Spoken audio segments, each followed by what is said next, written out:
Yon, isang mapagpalang umaga sa ating lahat, mga kapanulat. So, kagigising ko lang ngayon.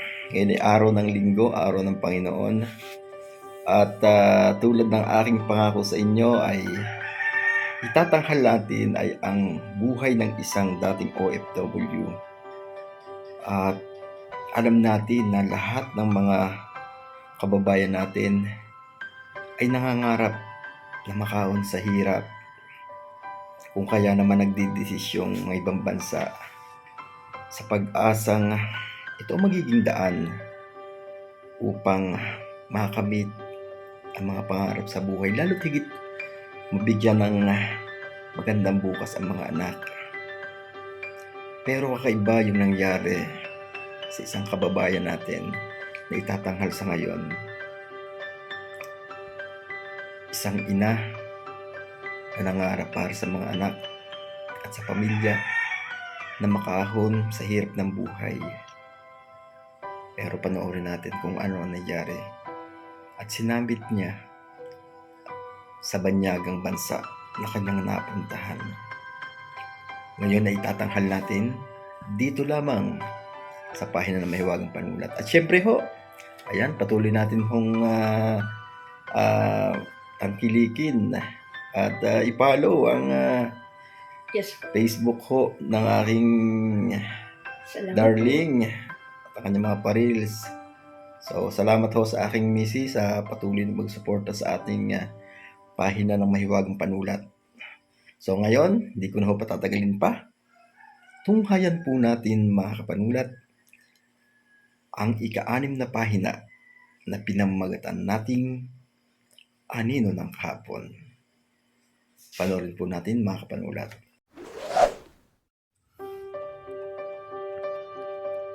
Sinasabing magagawa ng isang ina ang lahat para sa pangarap alay sa pamilya. Handang isakripisyo ang maraming bagay upang inaasam na tagumpay, lalo't higit para sa mga anak ay maibigay niya. Kaya naman kahit masakit sa damdamin ang iwan ang pamilya, nagdidesisyong umalis ng bansa sa pag-asang buhay ay giginhawa. At isa si Miss Aida, o mas kilala natin bilang si Ate Dang, sa nakipagsapalaran abroad sa pag-asang sa dayuhang bansa makakamtan ang inaasam na makaahon sa kahirapan. Kaya't nagdesisyon pansamantalang iwan ang pamilya kahit masakit sa damdamin ang paglayo.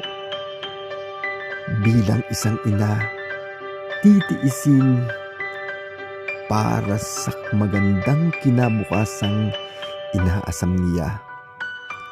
Pero tila isang bangungot na pangarap ang inaasam dahil sa napuntahang amo, nakaranas siya ng matinding kalupitang waring hindi isang tao ang turing sa baniyang kalagayan. Ipinaranas sa kanya ng kanyang babaeng amo ang matinding gutom at hindi pa niya nararanasan sa kanyang buhay. Kahit naghihirap sa Pilipinas, sa kanyang bawat galaw may CCTV nakabantay. At ang laging sabi siya nandoon upang magtrabaho at hindi upang kumain. Kaya't labis na gutom ang kanyang nararanasan. Yung tira-tirang pagkain na lamang na hinuhugasan, pikit mata niyang kinakain upang gutom ay sandaling maibsan. Mabibigat na bagay binubuhat sa kanya.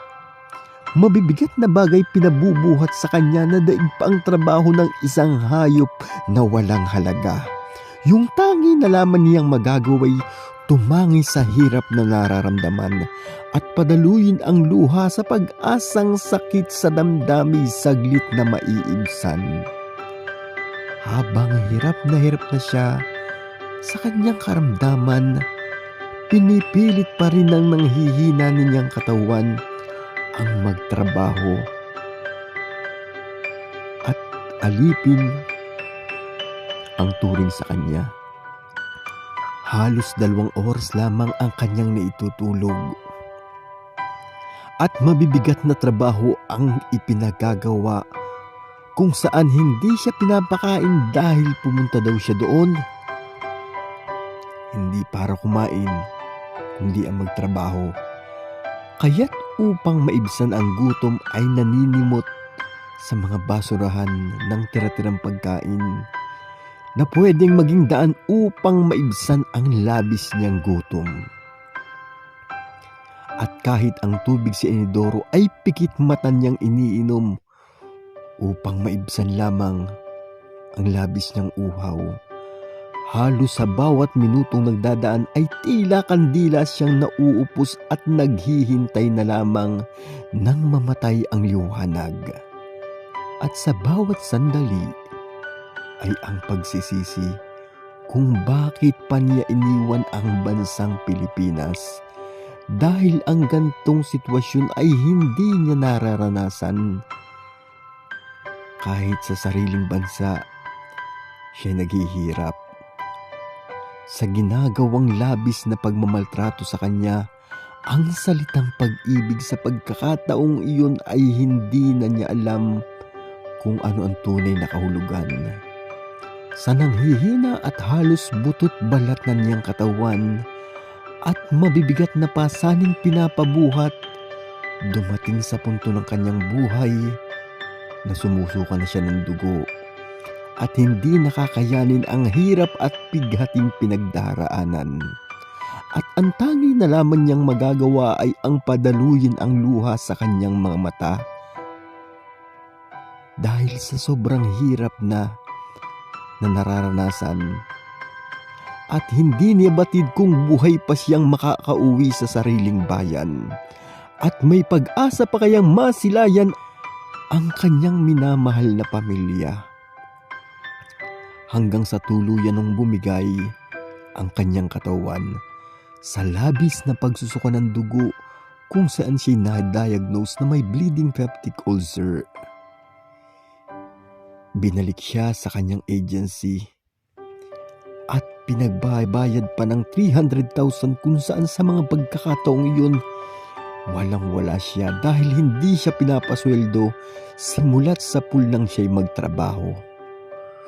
Dinala siya sa isang pasilidad ng kawalang pag-asa at sa pagkakataong iyon ninais niyang tumalo na lamang sa mataas na gusali upang matapos na ang hirap at pagdurusa. At napigilan siya ng isang kasamang Muslim at nabuksan ang isang pag-asa nang dumating ang sekretary ng agency at palihim na nakuha ang kanyang cellphone number kung saan naidulog kay Ben Tulfo ng bitag ang kanyang kasalukuyang kalagayan. Lumapit po ako sa bitag kasi po sa sitwasyon ng kapatid ko, wala po kaming komunikasyon sa kanya buhat nang umalis siya. Bigla na lang po kaming nakatanggap ng text sa kanya na tawagan namin siya ASAP. Nung matawagan namin siya, sinabi niya sa amin na may sakit siya kasi sumusuka siya ng dugo. Pati naman ni Idol. Ikaw bakit mo kayo sa buhay na? Ano daw ba gusto nyo? Okay na si Idol Ruby doon. Kasi po, Uminom na siya ng gamot. itatanong ko lang po nga. Ano ba yung gusto mo ba bang umalis? Siya na po sa kakulitan ko. Gusto ko lang po talagang malaman ang lagay ng kapatid ko. Hello? Hello? Ayoko na makulita. Kayo po Sige, kasi bye-bye. agency eh. Ang sabi ko sa iyo, tawagan mo siya. Kung gusto nyo pauwiin, padalay nyo na lang ng ticket kasi sabi ni Aida, okay na siya. Okay? Kasi kayo po yung agency. Kaya po kami sa inyo umaasa. Natutulungan niyo po kami. Please naman, Sabi ko madam. nga kayo, okay na. Sinabi ko kay Mayor na tinutulungan ko kayo pero kung gusto nyo mo ito, padala kayo ng replacement. Ang pagtulong ko kabla to para walang kamatayan ng kapatid mo. Okay ka? Pinag-aralan at pinagplanuhan namin ang gagawing pagkokompronta kay Jean Vicente.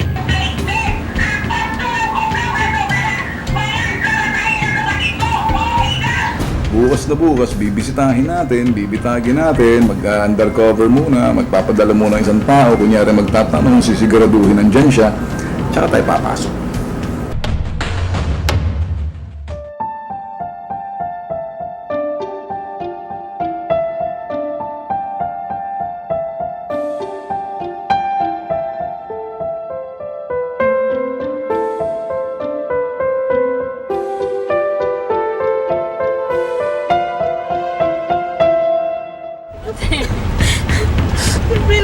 Naaawa po ako, nakita pa namin siya ng buhay. Awang-awa ko sa sarili ko. Kasi, dito sa Pilipinas, mahirap ang buhay. Pero kahit anong oras ko gusto yung kumain, kumakain ako kahit walang ulam. Doon, hindi ako katulong. Alila ako. Ang pangarap na pagbabalik bansa na may mga pasalubong tulad ng tsokolate sa kanyang mga anak, ang dala niya sa pag-uwi ay ang malupit na karanasan sa sariling bayay hindi niya dinanas. At sa kanyang pag-uwi, masaya sanang sasalubungin sa bahay ng kanyang pamilya, subalit sa ospital siya dumiretso upang malumbalik ang hinang-hina niyang katawan.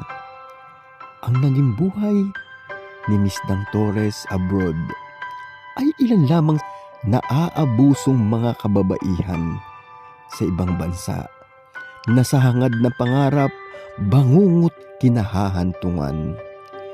Pero sa tindi ng kanyang pinagdaanang pagsubok sa buhay, ako'y labis na humahanga sa tatag niya at tibay.